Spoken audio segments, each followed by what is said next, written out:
Station पर ताकि इस तरह जाए और इतना इंतजार करें कि मतलब थक जाए फिर अपने अपने एकदम भीड़ करना, किसी जगह इंतजामिया को परेशान करना या ऐसा कोई अमल करना कि जिससे आम मुसाफिरों को दुश्वारी हो ट्रेन में या स्टेशन पर, इससे अपने आप को बहुत बचाना है। हजरत বলছেন দুটো কথা, তার মধ্যে একটা কথা হলো এই যে আমরা রাস্তায় চলাকালীন আমাদের যে ট্রাফিক কন্ট্রোল রয়েছে তার যে রুলস আছে সেই রুলসের সম্পূর্ণ পালন করতে হবে। হযরত বলছেন আগেও আমি রাস্তা বন্ধ করবে অথবা রাস্তা বন্ধ করবে সংকীর্ণ করবে তার মেহনত কবুল করা হবে না। হযরত বলছেন আমরা একটা বড় আশা নিয়ে এসেছি এবং একটা বড় মুজাহাদার সহিত এখানে সময় কাটিয়েছি। আমাদের এই ছোট্ট ভুলের কারণে আমাদের সমস্ত আমল জায় হয়ে যাবে, নষ্ট হয়ে যাবে।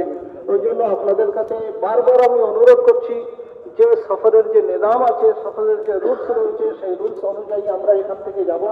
ট্রাফিক কন্ট্রোলের যে ব্যাপার সেটা আমরা সম্পূর্ণভাবে খেয়াল রাখবো, তাহলে কোনো কষ্ট পৌঁছাবে না। গুরুত্বপূর্ণ কথা হজরত করছেন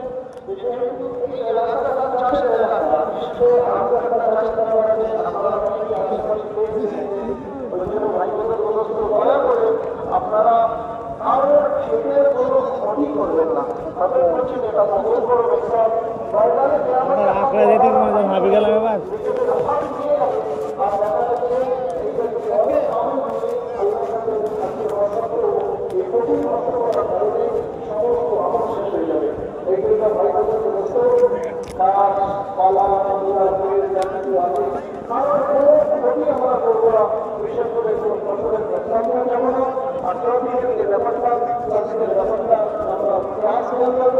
আগে পাইদল চলা যাবে, ঢালা যাবে, পাইদলে যাবে, চলে যাবে,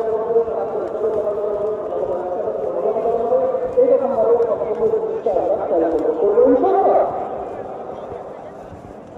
जो तरतीब बनाई गई है निकलने की, उस तरतीब का क्या ख्याल है? पहले पैदल वाले हजरात 2 घंटा पैदल वाले हजरात के निकलने के लिए कहा जाएगा। पैदल वाले हजरात 2 घंटे में निकल जाए। उसके 2 घंटे के बाद छोटी गाड़ियां निकलें, इसके बाद बड़ी गाड़ियों के निकलने की इजाजत है। पहले 2 घंटे पैदल वाला हजरात, उसके बाद छोटी गाड़ी, जिस तरह इंतजाम हमारा काम किया है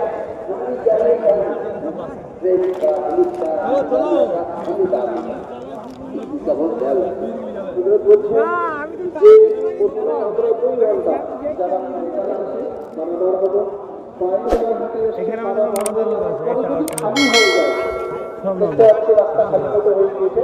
তারপরে আমাদের ছোট গাড়ি আছে, আমরা ছোট গাড়ি নিয়ে বার হবো, ছোট গাড়ি 22 সাইকেল ছোট গাড়ি, তারপরে এটা বার হয়ে গেলে তারপরে রাস্তা চালিয়ে আস্তে আস্তে বার হবো।